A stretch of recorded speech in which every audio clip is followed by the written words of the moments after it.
पंजाब में कल बीएल संतोष जी 2 दिन के दौरे पर एक्चुअली पंजाब गए थे। आज भी वो पंजाब में ही हैं। जो संगठन महासचिव हैं भारतीय जनता पार्टी के, उन्होंने ये ऐलान कर दिया कि भाजपा पंजाब में सारी 117 सीटों पर चुनाव लड़ेगी। आज भी पार्टी के एक और लीडर ने कंफर्म किया इस बात को कि हम अकेले चुनाव में जा रहे हैं अभी भी। लेकिन बहुत सारे विद्वान, जर्नलिस्ट, समीक्षक, सबका कहना है कि इसको आप ये चैप्टर क्लोज मत मानिए। मतलब अकाली दल और बीजेपी के बीच अलायंस अभी भी मुमकिन है, ऐसा कई लोग मान रहे हैं। बीएल संतोष जी का ऑन रिकॉर्ड हालांकि स्टेटमेंट है कि हम सारी 117 सीटों पर चुनाव लड़ेंगे। पंजाब अभी चुनाव थोड़ा सा दूर है एज ऑफ नाउ। ये तो पार्टियां कहती है ना कि हम सारी सीटों की तैयारी करके रखेंगे। ये तो अखिलेश यादव ने भी कहा था कि भाई 300 सीटों की हम भी तैयारी कर लें, 300 सीटों की कांग्रेस भी तैयारी कर ले, नहीं 400 800 सीटों की तैयारी कर लेंगे हम। लेकिन क्या वाकई में अकाली दल के साथ संभावनाएं कम हो रही हैं या समीर जी, या बस ये अभी प्रेशर बिल्डिंग है?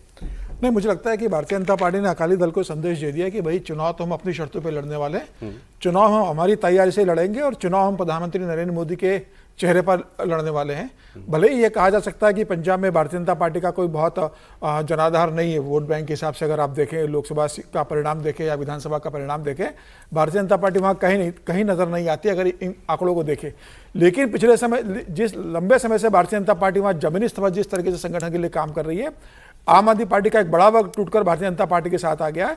और संदीप पाठक ने जो रिपोर्ट दी है, जो पंजाब पूरा आम आदमी पार्टी के लिए देख रहे थे, उसके भारतीय जनता पार्टी का संगठन जिस तरीके से वहां पर काम कर रहा है, अब भारतीय जनता पार्टी ने मान लिया कि भाई आने वाला चुनाव में बिना भारतीय जनता पार्टी के मदद के कोई सरकार बनाने की स्थिति में नहीं आने वाला है।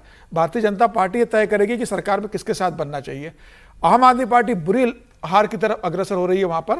ठीक है कि 117 में से उसके 92 से 93 एमएलए थे उसके पास। कांग्रेस जिस तरीके से अभी चन्नी का जो विवाद चल रहा है, उसके बाद कांग्रेस की स्थिति बहुत बुरी वहां पर बनी है। भारतीय जनता पार्टी का संगठन जिस तरीके से वहां पर काम कर रहा है, संघ जमीनी स्तर पर जिस तरीके से काम कर रहा है, चन्नी आने वाले दिनों में भारतीय जनता पार्टी के साथ जुड़ेंगे। तो मुझे लग रहा है कि भारतीय जनता पार्टी खुद अपने दम पर लड़ेगी। और भारतीय जनता पार्टी मान के चल रही है कि 55 से 60 सीटों पर भारतीय जनता पार्टी इस समय बहुत स्ट्रांग स्थिति में पहुंच चुकी है। सर, कहा यह जा रहा है कि बीजेपी जो है, मतलब कुछ लोगों का यह मानना है कि बीजेपी एक्चुअली बराबर की सीटें डिमांड कर रही है अकाली दल से। कुछ 45-50 पे भी मान जाए शायद, इतनी भी अगर अकाली दल तैयार हो जाए। दूसरा, सीएम फेस कोई डिक्लेयर नहीं होगा, मतलब बादल साहब को आगे रखकर ही चुनाव लड़ा जाए। इसके लिए भी बीजेपी अभी ये उनको एश्योरेंस नहीं देना चाहती है। और वो उनको लगता है, अच्छा दोनों पार्टियों को हालांकि लगता यह है कि बेहतर प्रदर्शन अलायंस में ही होगा, ऐसा कुछ लोगों का मानना है। सौरभ जी, बिहार में अमित शाह जी ने क्या कहा था? नीतीश कुमार के लिए दरवाजे बंद हैं। तो बीएल संतोष उनसे बड़े नेता तो है नहीं।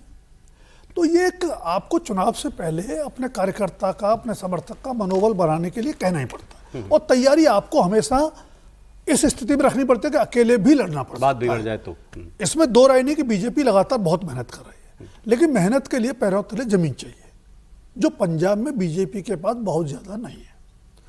तीसरी बात, अभी जैसे समीर जी ने कहा कि बिना बीजेपी की सरकार नहीं बनेगी, एक क्षण के लिए मान लेते हैं, तो बीजेपी किसके साथ बनाएगी? कांग्रेस के साथ या आम आदमी पार्टी के? ऑप्शन क्या है? तो अगर वही ऑप्शन है तो आप मैरिज ऑफ कन्वीनियंस कहें या मैरिज ऑफ कंपल्सन कहें, उसको पहले कर लीजिए। वोट को डिवाइड क्यों करना है? माहौल बनेगा। अब जो लड़ाई है वो सिर्फ बार्गेनिंग की है। अभी तक बीजेपी जब तक अकाली दल के साथ थी, किसान आंदोलन के दौरान दोनों अलग हुए, बीजेपी छोटे भाई की भूमिका में रही, अकाली दल बड़े भाई की भूमिका में रहा और बहुत बड़े भाई की भूमिका में रहा। तो अकाली दल के साथ बीजेपी बराबरी का रिश्ता चाहती है विधानसभा में। और लोकसभा के लिए भी अगर बात होगी तो ये बात होगी कि लोकसभा में हम बड़े भाई। आपको ज्यादा संभावनाएं क्या लगती हैं? अलायंस होगा? अलायंस होगा, 99.9% होगा। 0.1% इसलिए छोड़ देते हैं कि राजनीति असीमित संभावनाओं का खेल है, कुछ भी हो सकता है। क्योंकि बिना अलायंस के ना अकाली दल का कुछ बनेगा ना बीजेपी का कुछ बनेगा। सर देखिए, बीएल संतोष जो कह रहे हैं, इसको कोई ऐसे नहीं लेना चाहिए कि बहुत आपत्तिजनक। कोई भी पार्टी का लीडर वहां जाएगा, अपने कार्यकर्ताओं के साथ यही बात करेगा।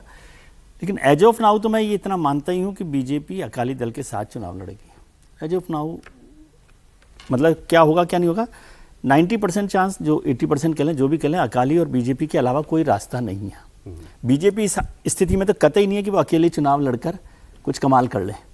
ठीक है सर। बीजेपी के साथ अकाली दल कमजोर भी हो गया, लेकिन उसका एक वोट बैंक है, और सिख और हिंदू राजनीति का जब मेल होगा तो वो 1 और 1 11 भी हो सकते हैं। नहीं, वो होते रहे हाँ, पंजाब के मतलब लोग। तो इसलिए कोई कितनी बार और दो कोई तीन उनसे बार दुश्मनी नहीं है। और सरकार जैसे अभी राजकुमार जी ने कहा कि वो कांग्रेस के साथ तो नहीं बनाएंगे सरकार, आम आदमी पार्टी के साथ भी नहीं बनाएंगे, तो बहुत ज्यादा चांसेस हैं कि बीजेपी और अकाली साथ साथ चुनाव लड़ें। ठीक है सर।